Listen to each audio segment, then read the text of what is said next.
தற்போதைய அண்மை செய்தியை பார்த்துக் கொண்டிருக்கிறோம். ஜெர்மனியில் முதலீடுகளை ஈர்த்த தமிழக முதலமைச்சர் மு.க.ஸ்டாலின் பல்வேறு தொழில் முதலீடுகளை ஈர்ப்பதற்காக ஐரோப்பிய நாடுகளுக்கு பயணம் மேற்கொண்டிருக்கக்கூடிய முதலமைச்சர் மு.க.ஸ்டாலின் ஜெர்மனியில் தொழில் முதலீடுகளை ஈர்த்திருக்கிறார். இது தொடர்பான கூடுதல் விவரங்களோடு இணைகிறார் சிறப்பு செய்தியாளர் சுபாஷ். விவரங்களை பதிவு செய்யலாம். எந்தெந்த நிறுவனத்தோடு கையெழுத்தாகி இருக்கிறது? ஒரு வார காலம் கொண்டிருக்கிறார் ஜெர்மனி மற்றும் இங்கிலாந்து ஆகிய இரண்டு நாடுகளுக்கு முதலமைச்சர் மு.க.ஸ்டாலின். அதன்படியாக நார்மெஸ் முன்னணி தலைமையிடமாக கொண்ட பிரேக்கிங் சிஸ்டத்துல உலக அளவில் முன்னணி நிறுவனமாக இருக்கக்கூடியது. ரயில்வே கதவுகள் பிரேக்கிங் சிஸ்டங்களை அதிநவீன வசதிகளோட உருவாக்கக்கூடிய ஒரு நிறுவனம். அந்த நிறுவனம் ஒரு 2000 கோடி ரூபாய் முதலீட்டுல தமிழ்நாட்டுல தொழில் தொடங்க இருக்கிறாங்க. அவங்க ஆலய நிறுவ இருக்கிறாங்க.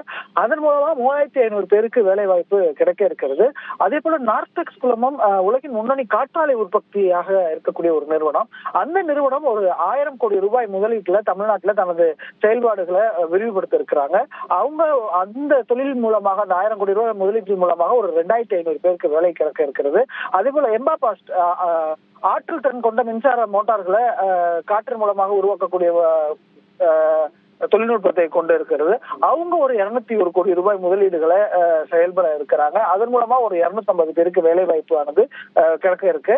அதே போல BMW குடும்பத்தினுடைய மூத்த தலைவர்களையும் முதலமைச்சர் இந்த பயணத்தின் போது சந்தித்திருக்கிறார். தொடர்ச்சியாக முதலமைச்சர் இந்த சுற்றுப்பயணத்தின் மூலமாக பல்வேறு திட்டத்தின் மூலமாக பெறப்பட்ட முதலீடுகள் வர இருக்கிறது. இந்த சுற்றுப்பயணம் மூலமாக தற்போது ஜெர்மனியில் சுற்றுப்பயணம் மேற்கொண்டிருக்கக்கூடிய முதலமைச்சர் மு.க.ஸ்டாலின் அடுத்தபடியாக இங்கிலாந்துக்கும் செல்ல இருக்கிறார். நாளையும் இதே போல பல்வேறு தொழில் நிறுவனங்களுடன் சந்திப்பு, புரிந்துணர்வு ஒப்பந்தங்கள், முதலீடுகள் மற்றும் வேலைவாய்ப்பு ஆகியவை சம்பந்தமாக அறிவிப்பு வரப்போகிறது. மிக முக்கியமாக இன்றைய தினத்தில் ஒரு 2000 கோடி ரூபாயில நார்பிரெம்ஸ் என்ற அந்த நிறுவனத்தின் மூலமாக தொழில் முதலீடு வந்திருப்பது என்பது மிகுந்த முக்கியத்துவம் வாய்ந்ததாக பார்க்கப்படுகிறது. சுபாஷ், முதலமைச்சருடைய பயணத்துல அடுத்தடுத்த நிகழ்வு நிரல்கள் என்னவாக இருக்கிறது?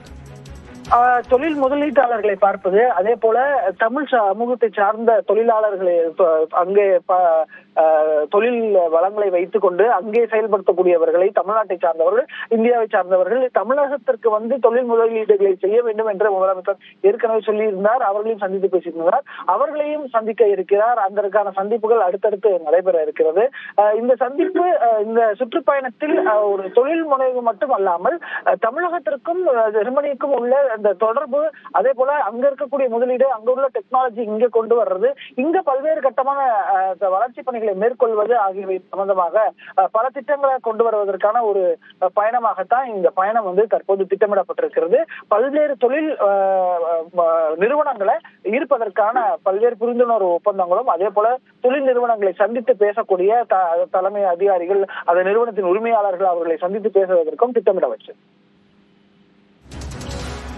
தமிழகத்தில் தொழில் முதலீடு செய்வதற்காக 3 ஜெர்மனி நிறுவனங்கள் தற்போது ஒப்பந்தத்தில் கையெழுத்திருக்கின்றன. சுபாஷ், இதனை தொடர்ந்து இங்கிலாந்தினுடைய லண்டனுக்கு முதலமைச்சர் பயணம் மேற்கொள்ள இருக்கிறார். அங்க என்னென்ன மாதிரியான தொழில் முதலீடுகளை ஈர்ப்பதற்கான வாய்ப்புகள் இருக்கு? லண்டன்ல பொறுத்தவரையும் லண்டன்ல இருக்கக்கூடிய பல தொழில் நிறுவனங்கள், அங்க இருக்கக்கூடிய தமிழ்நாட்டை சார்ந்த தொழில் அதிபர்களை, அங்க நிறுவனத்தை வைத்து நடத்தி வரக்கூடியவர்களையும் அவர் சந்திக்க திட்டமிட்டிருக்கிறார். பல்வேறு கட்டமான தொழில் முனைவோர்களையும் சந்திக்க இருக்கிறார் முதலமைச்சர் மு.க.ஸ்டாலின். அது யாரை சந்திக்கிறார், என்ன சந்திக்கிறார்ன்றத லண்டன் சென்று விட்ட பிறகுதான் நம்மளுக்கு முழுமையாக தெரிய வரும்போது பல்வேறு விதமான நபர்களை சந்திப்பதற்கான திட்டம் இருக்கிறது. முழுவதுமாக தொழில் முதலீட்டாளர்களை ஈர்ப்பதற்கான ஒரு சுற்றுப்பயணமாக இந்த சுற்றுப்பயணம் இருக்கும் என்று ஏற்கனவே முதலமைச்சர் சென்னையிலிருந்து புறப்படும் முன்பாக தெரிவித்திருந்ததும் குறிப்பிடத்தக்கது. தமிழகத்தில் முதலீடு செய்வதற்காக 3 ஜெர்மனி நிறுவனங்கள் தற்போது ஒப்பந்தத்தில் கையெழுத்திட்டிருக்கின்றன. ரயில்களுக்கு பிரேக் தயாரிக்கும் நார்பிரெம்ஸ் நிறுவனம் 2000 கோடி ரூபாய் முதலீடு செய்ய ஒப்பந்தம் கையெழுத்திட்டிருக்கிறது. காற்றாலை டர்பன் தயாரிக்கும் நாடெக்ஸ் நிறுவனம் 1000 கோடி ரூபாய் முதலீட்டில் தொழில் தொடங்குவதற்கான ஒப்பந்தத்தில் கையெழுத்திட்டிருக்கிறது.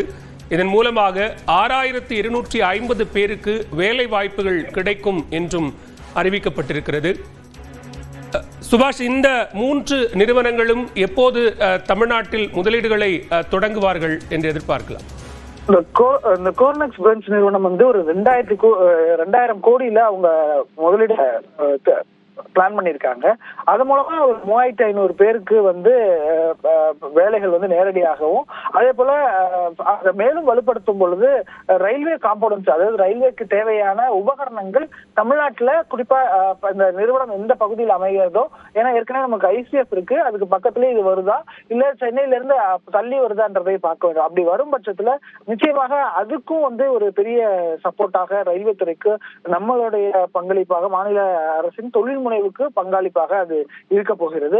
அதே போல நோடெக்ஸ் குரூப்போடைய அவங்க வந்து மிகப்பெரிய ஒரு மேனுஃபேக்சரர், அதாவது அவங்களுடைய எக்ஸ்பான்ஷன் வந்து பாத்தீங்கன்னா ஒரு 1000 கோடி ரூபாயில கிரியேட் பண்றோம் அப்படின்றத சொல்லியிருக்காங்க. அவங்க வந்து அவங்களுடைய மிக முக்கியமான ஒரு பணி என்னன்னு பார்த்தோம்னா, இந்த காற்றாலை உற்பத்தியோடைய ஒரு ஜெர்மனி நிறுவனம் அவங்க தான் ஒரு 1000 கோடி ரூபாய் முதலீட்டுல தமிழ்நாட்டுல செயல்படுத்த இருக்கிறாங்க. இந்த நிறுவனம் செயல்படுத்துவதன் மூலமாக ஒரு 2500 கோடி ரூபாய் புதிய 2500 பேருக்கு புதிய வேலை வாய்ப்பை உருவாக்குவதற்கான திட்டமிடல் பட்டிருக்கிறது. இந்த விரிவாக்கத்தின் புதுப்பிக்கத்தக்க எரிசக்தி உற்பத்தி மற்றும் பசுமை தொழில் மயமாக்குதல் ஆகியவை ரெண்டுமே ஊக்கப்படுவதற்கும் ஒரு வாய்ப்பு இருப்பதாக சொல்லப்பட்டிருக்கிறது. அதே போல எம்பாபாஸ் என்ற நிறுவனமும் ஆற்றல் திறன் கொண்ட மின்சார மோட்டார்கள் மற்றும் காற்று இயக்க தீர்வுகளை உலகளாவிய முன்னணி செயல்படுத்தக்கூடிய ஒரு நிறுவனம். தமிழ்நாட்டில் உள்ள உலகமயமான திறமையத்தை அவங்க உருவாக்க போயிருக்காங்க. இரண்டையும் விரிவாக்கத்துடன் 5 ஆண்டுகள்ல 201 கோடி ரூபாய் முதலீட்டு செஞ்சு இந்த HVAC ஆண்ட்ரோமேக்ஸ் மற்றும் தொழில் துறை பயன்பாட்டுகள்ல ஒரு 250 பேருக்கு இதன் மூலமாக வேலை வாய்ப்பு கிடைக்கும்ன்றத சொல்லி இருக்கிறாங்க. அதே போல BMW குழும மூத்த தலைவர்களையும் சந்தித்திருக்கிறார் முதலமைச்சர் மு.க. ஸ்டாலின் அவர்கள். தமிழ்நாட்டில் எதிர்காலத்தின் விரிவாக்க திட்டங்களையும் வலுவான கட்டமைப்பையும் உருவாக்குவதற்கான இது போல தொடர்ச்சியான சந்திப்புகளும் இந்த தொழில் முனைவோர்களை சந்தித்து முதலீட்டுகளை ஈர்ப்பதற்கும், தொழில் வளத்தின் மூலமாக மாநிலத்தின் GDP மட்டுமல்லாம வேலை வாய்ப்பையும் உருவாக்குவதற்கான ஒரு முனைப்பாகத்தான் இந்த பயணமானது இருப்பதாக சொல்லப்பட்டிருக்கு. விவரங்களுக்கு நன்றி சுபாஷ்.